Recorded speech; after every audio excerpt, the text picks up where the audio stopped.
Maksimburg yatkı. Ötkönde bilmesen, жаңаның мәні менен болашақтың мақсатын түсіну қиын деген. Жастар үлкендер де бар. Енді солар ақыршы болып, мына жастарға өздерінің білгенін айтып үйретіп кетсін. Жастарымыз ғылым менен білім үшін өрлей берсін.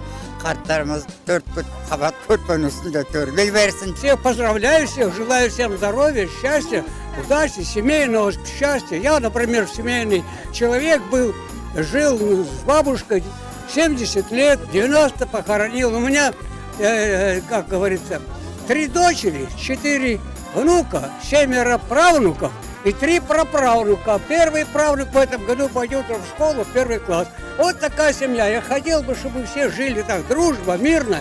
Такие семьи создавали. Мы помогали, как говорится, фронту, маленькую помощь. Выращивали свеклу, так там собирали мы жучков.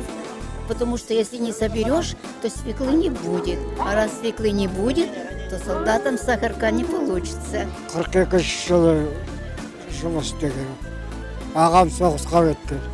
Мен жалғыз қалғам. Сосын өгірлік деген ауылымдағы. Сонда екінші бригада. Сонда жұмыс істеген. 10 жасымда соғыс болмасын, тыныштық болсын отанымызға.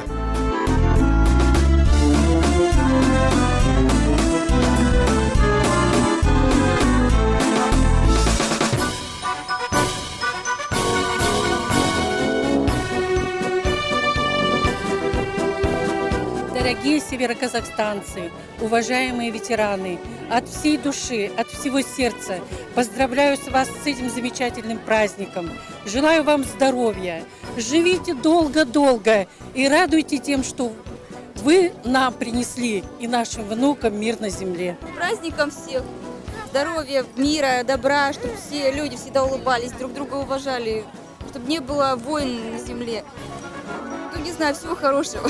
Рахмет, ұлы отан соғысында бізді осындай неге жеткізгенге. Ата бабаларымызға. Қазақстан өрлей берсін, татулық болсын. Отанымызға тыныштық беріп, осылай ойлай берейік, көңіл шырмайды. Хочу всех жителей Петропавловска поздравить с праздником 9 мая. Пожелать всем главное здоровья, мира над головой. Ну и всего самого хорошего. Всех было все замечательно. Ну, чтобы не было войн, мира над головой всем, чистого неба, ну, всего наилучшего. С Днем Победы!